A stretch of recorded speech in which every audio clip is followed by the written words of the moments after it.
nu mu tudd Mara Dioum. Mara Dioum maa ngi lay ziar. waaw donc ci turu waa jàkkaarloo yëpp. waaw donc dafa waxoon pour ma wax la. jërëjëf. waaw Der. waaw bismillah. dafa am loo xamante ne sur la loi d'amnistie dafa jar ñu fàttali ko dafa am contexte bu amoon muy un contexte électoral tendu 2021 ba 2024 li fi am ci tension yépp ci politique la jóge c'est des événements politiques nit ñi d'accorduñu ci candidature nit ñi soupçonné woon nañ ay affaires et finalement les gens se sont retrouvés dans la rue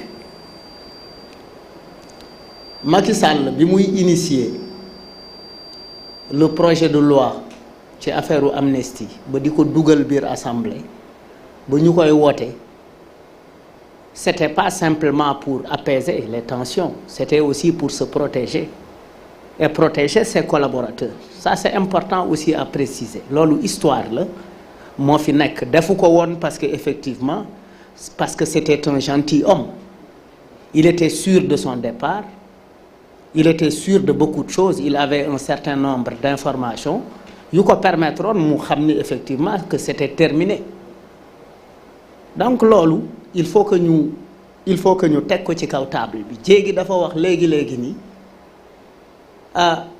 ñun dañ ko ci mere boo leen ko mere te loi bi ñu yóbbu ko assemblée Benno Bokk Yaakaar yépp mere ko te ngeen nekk majorité il faut voter contre parce que askan wi moo leen wooteel def leen ay député et loi bi moom mënul jékki-jékki rek teg ko il fallait que mu soumettre ko assemblée il a soumis la loi aux députés et les députés majoritairement de Benno Bokk Yaakaar ont voté ok pour que la loi passe donc dire que wéy dañ ko mere woon du mere bu taxaw da ngeen mel ni ku ko mere fekk merewu leen ko parce que man bu ma meree Bijou mii toog bu ma joxee micro du ma wax parce que dama ko mere mer boo meree dañu war a xam ni da nga mer et onta askan bi jox na la opportunité à l'Assemblée pour que nga wane ni tu n'es pas d'accord pourquoi dans nos démocraties les députés qui sont avec le pouvoir ne montrent pas qu'ils ne sont pas d'accord avec le pouvoir les députés sont toujours d'accord avec le pouvoir et au nom de quoi c'est-à-dire ils font allégeance au parti et non au peuple donc bu fekkee dañu respecter la dignité du manifestant pour man yëkkati loi boobu sax warul woon am mais biñ ko yëkkatee mooy am na intention ak prétexte bi nga xamante ne moo yëkkati loi boobu maintenant parler d'abrogation définitive li muy indi mooy na Diomaye dellu kaso na Aliou Sané bu Y'en a marre dellu kaso na Sër Tige dellu kaso na ñëpp dellu kaso parce que bëri na ñu am dossier il y a eu plus de 500 et quelques détenus yi nga xamante ne dañ leen tuddee des détenus politiques et au nom de la décrispation il fallait effectivement introduire cette loi-là donc est-ce que ñun dañu war a delluwaat foofu bu ñu nee aussi la loi interprétative xawma wala du noonu DER ne dañ koy def de manière partielle alors que Thierno Alassane Sall avait introduit cette loi-là peut-être qu'ils ont voulu donner la primeur à leurs députés Amadou Ba def proposition de loi bi ñu jëm ci effectivement jàpp nañ date war ko def une abrogation partielle de cette loi elle expose systématiquement les forces de défense et de sécurité parce que ñetti acteurs ñoo am bu situation boobu amee ceux qui sont avec le pouvoir muy ay militants ceux qui ne sont pas avec le pouvoir ñuy opposition ku ci nekk topp mot d'ordre kenn après FDS yi nekk ci diggante bi ñu ne léegi bu lii amee bu abrogation partielle amee ça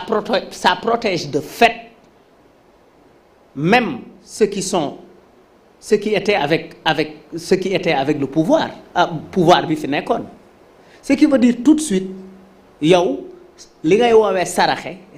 nga les forces de défense et de sécurité donc qui les protège en quelque sorte c'est la grande muette am mënuñu wax wala dañ leen di bàyyi ñu ruminer seen mer ëllëg mu jural ñu ils se disent nous ne sommes pas protégés il faut qu'on prenne nos responsabilités et si les forces de défense décident de s'unir pour dire que écoute finalement bu situation amee c'est nous qui sommes humiliés et pourtant nous recevons de l'ordre et je pense que war na am sax loi boo xamante ne war na protéger les forces de l'ordre parce que dañ leen di jox ordre pour ñu exécuter ko beneen affaire bi mooy li ma jàng ci situation bi mooy à la reddition des comptes s'ajoute la question de l'amnistie muy en fait des questions judiciaires de justice ñooy ñëwaat sur la table et ça nous éloigne des priorités les priorités elles sont ailleurs hein. Pourquoi ñu bëgg depuis bi ñu fi nekkee ba léegi que systématiquement ñu am sur le débat public est foncièrement dominé par des questions de justice nañu tijji nañu tëj nañu woote lii nañu woote là au nom de quoi c'est-à-dire les priorités elles sont ailleurs pour man pouvoir mën nga ne man c'est ma conviction personnelle nit mën na am ngëm-ngëmu dara ne woy man su may dem TFM comme que diggee naa ko su may dem TFM yoonu Cheikh Kacha laay jaar quoi qu'il arrive yoonu Cheikh Kacha laay jaar ma ñëw Cheikh Kacha fekk 23 camions yu tegaloo awma avion mënuma naaw mais ma ne pour respecter ma promesse par la force fii laay jaar mais il y a un obstacle l'obstacle bi am mooy que ni les Sénégalais n'ont pas besoin ñuy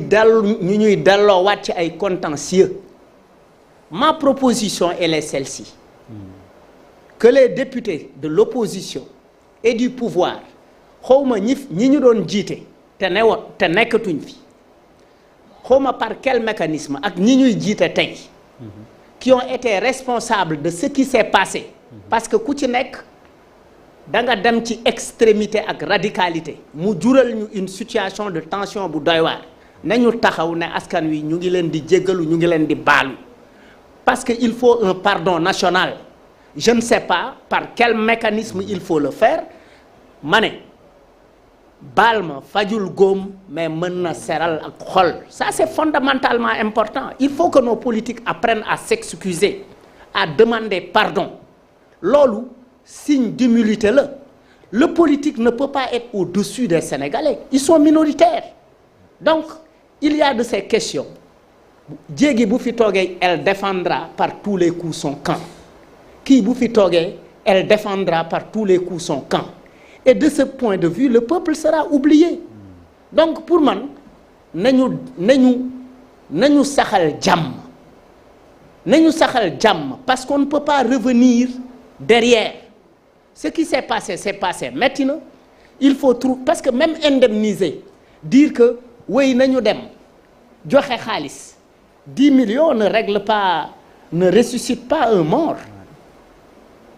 10 millions de francs ça ne ressuscite pas un mort 5 millions 40 milliards ça ressuscite pas un mort il faut que nous travaillions à asseoir une démocratie boo xamante ne dafay nekk démocratie dëggantaan mooy ñu éviter parce que Sénégal ñu ngi bàkkoo wéy dañuy am ay alternance waaw mais à la veille de chaque alternance mais il y a des morts dans une démocratie sérieuse bu ñuy dem ci ay alternance on peut éviter les tensions donc pour man ci situation yooyu la ñu war a dem analyser ko xool ko liggéey ko pour jàmm sax ñu jéggi période boobu jëm ci li nga xamante ne mooy wutal ndaw ñi liggéey parce que bu ñu leen wutalul liggéey d'ici quelques mois les gens vont se retrouver dans la rue. Bouba da nga ma joxoon parole man la may naa Malal 1 minute da nga ma mayoon 2 minutes. waa daf ma joxoon 2 minutes rek. mënu la jox 2 minutes après nga jël yow tam.